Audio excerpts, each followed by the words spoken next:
Chers concitoyens, que va-t-on retenir de cette année 2020 ?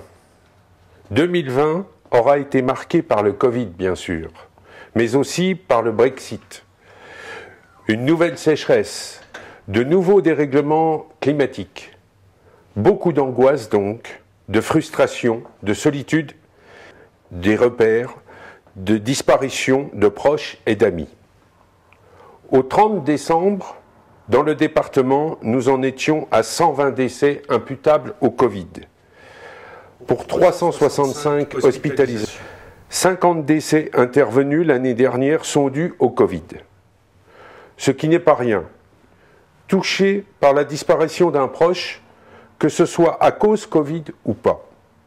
Je pense notamment aux familles Vuarnet, Espinas, Duborgel, Quiblier, Périssou et Sorrenti, sans oublier les autres évidemment. Mes pensées vont aussi à deux agents municipaux, mesdames Marie-Céline Prat et Patricia Bolondi, qui ont perdu leur maman ces dernières semaines. 2020 restera donc comme l'année du confinement. Dieu que nous l'avons conjugué, ce verbe, à tous les temps et à toutes les personnes. Je me confine, tu te confines, il se confine, nous nous confinons, puis on déconfine avant de se reconfiner encore. Des mots que l'on n'employait plus ont fait leur retour. Couvre-feu, guerre contre un ennemi invisible. Des nouveaux termes aussi sont apparus et nous sont devenus familiers. Cluster, gel hydroalcoolique. Et que dire des attestations, autorisations et dérogations? À quand le passeport sanitaire? Quid de la vaccination?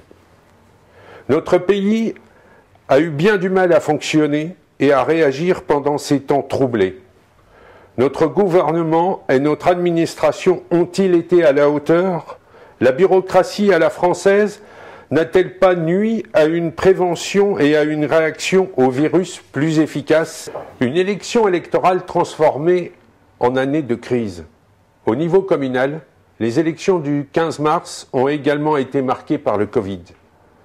Mais qu'à ses débuts, de nombreux Messorlins se sont déplacés et je les en remercie. Quelques esprits chagrins diront qu'ils ont été trop peu nombreux à se rendre aux urnes. Peut-être. Mais le problème de l'abstention dépasse celui de la crise sanitaire. C'est un fait que de plus en plus de nos concitoyens boudent les urnes, même pour des élections locales. En s'abstenant, toutes ces personnes nous envoient un message. À nous de les entendre. Après les élections municipales, il y a eu un temps mort de pratiquement 3 mois. Il a fallu gérer cette crise sanitaire dans l'urgence, sous un flot de décisions et d'annonces gouvernementales incessants, parfois contradictoires et difficilement audibles. Je renouvelle à ce propos mes remerciements les plus chaleureux aux agents municipaux, administratifs et techniques qui ont œuvré avec parfois des risques de contamination maximum. Notre ASVP, qui est allé au-delà de son travail en faisant preuve d'une fraternité et solidarité remarquable, le personnel de cantine et les ATSEM à la maternelle, qui ont été en première ligne pour la réouverture de l'école en juin et en septembre, les élus qui étaient présents à leur côté, le personnel technique qui a dû revoir son mode de travail car particulièrement touché avec 2 cas Covid. Toujours, nous avons tâché de respecter le principe de précaution, y compris en mairie, où il a fallu s'adapter pour éviter, autant que faire se peut, les contacts, horaires décalés, travail isolé, distanciation. En marge de cette gestion de crise, nous avons été quelques-uns à être contaminés ou cas contact et nous avons dû nous faire tester et nous isoler. Le conseil municipal à pied d'œuvre. Suite aux élections de mars, le conseil a été installé à la fin du premier confinement. En ce qui me concerne, ce nouveau mandat de maire, dans un contexte assez particulier certes, constitue un grand honneur. Je l'ai dit et je le redis, il nous faut œuvrer pour tous, s'atteler à ne laisser personne à côté. Je pense notamment aux jeunes laissés pour compte de la politique publique. Redonner du sens à notre action. C'est à cela que le Conseil s'emploie avec vigueur. Certains diront, ils se répètent, mais je souhaite le réaffirmer, j'ai rarement vu un tel élan dans une équipe municipale. Mes sincères félicitations donc à mes collègues conseillères et conseillers pour leur enthousiasme et le travail accompli. Depuis l'installation en juillet, l'action du Conseil a été en effet particulièrement dense.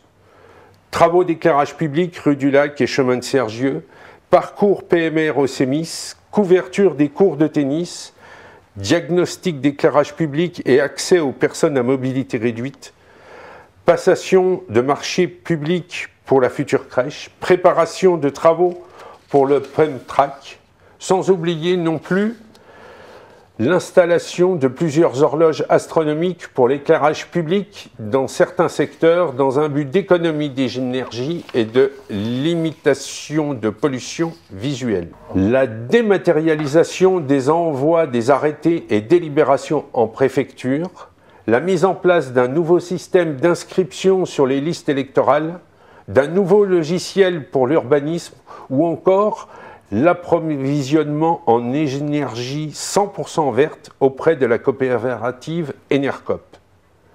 Une mention particulière pour l'éclaircie qui nous a tous réjouis au milieu de cette tempête, la fête du patrimoine, qui a eu lieu en septembre dernier. Quelle satisfaction de voir un tel élan, une telle générosité. Merci donc à Thierry Noir, aux élus, agents, aux bénévoles, associations, participants qui nous ont procuré de la joie et de l'espoir. Je veux ici remercier chaleureusement Claude Lesage, Roger Pertuzet et nos anciens combattants qui ont su répondre présents lors des cérémonies commémoratives du 8 mai, 14 juillet, 11 novembre. En dépit de la situation, se réunir en petit comité pour témoigner de notre attachement à notre village et à son histoire a été très important. Merci aussi à Jean-Pierre Pallard, Mathias Lufkens, Claude Vagnetti, qui nous ont retransmis sur les réseaux et sites de la mairie pendant ces moments de recueillement à la mémoire de nos aïeux et de la nation. Mes cordiaux remerciements également à l'équipe du cabinet infirmier de M. Laurent Brisson pour le rôle qu'elle a joué et qu'elle continue de tenir tout au long de cette crise sanitaire. Concernant l'installation d'un médecin, nous continuons nos recherches. L'entreprise est difficile et des milliers de communes sont dans notre situation, mais nous garderons espoir. Mes remerciements aussi aux sapeurs-pompiers, gendarmes, personnel hospitalier qui méritent tout notre soutien après une année 2020 aussi compliquée. Un message de soutien et d'amitié à l'attention des commerçants et artisans de Messery qui traversent une période extrêmement difficile.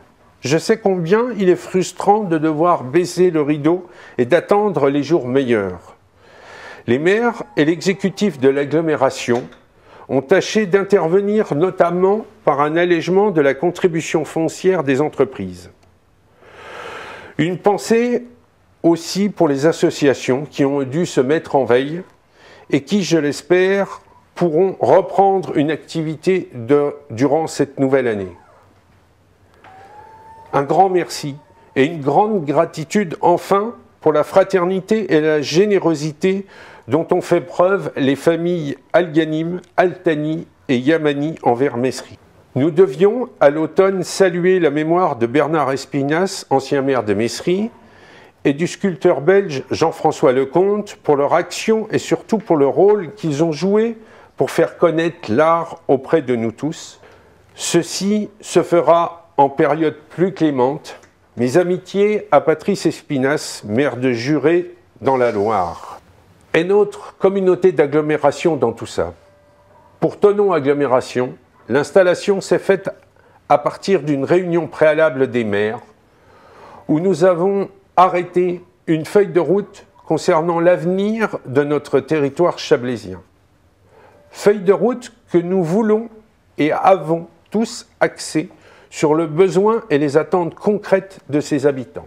Monsieur Christophe Arminjon, maire de Thonon-les-Bains, a été élu président et moi-même, je suis le 12e vice-président en charge du grand cycle de l'eau. L'eau est un dossier très important pour nous tous. L'eau, c'est la vie. Notre communauté d'agglomération va jouer un rôle de plus en plus grand dans les années à venir.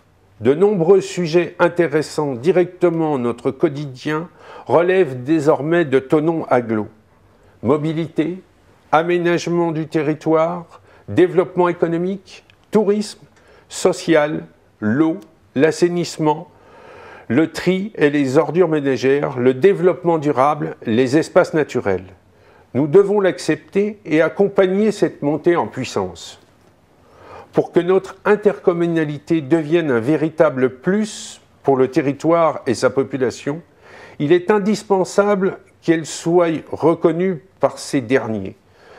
Cela n'est pas chose facile, les décisions prises au niveau intercommunal ne sont pas toujours comprises, on ne voit pas toujours leur intérêt pour la population de nos villages.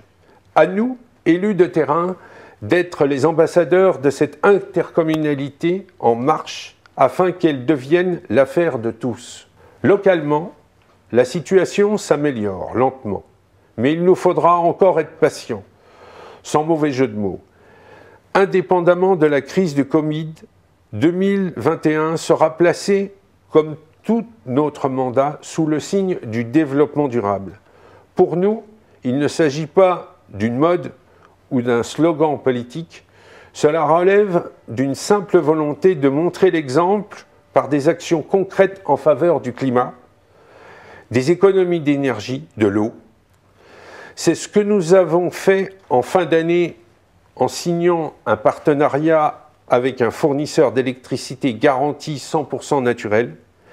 C'est ce que nous ferons en 2021 en réalisant un diagnostic énergétique de tous les bâtiments publics afin de les rendre moins énergivores et en modifiant l'éclairage public pour en réduire les consommations inutiles. J'aimerais enfin insister sur un point. Pour bien vivre ensemble, pour que notre village demeure un lieu agréable, des règles sont à respecter. Dans le domaine de l'urbanisme notamment, la très grande majorité de nos concitoyens l'ont très bien compris, quelques-uns ne jouent toujours pas le jeu.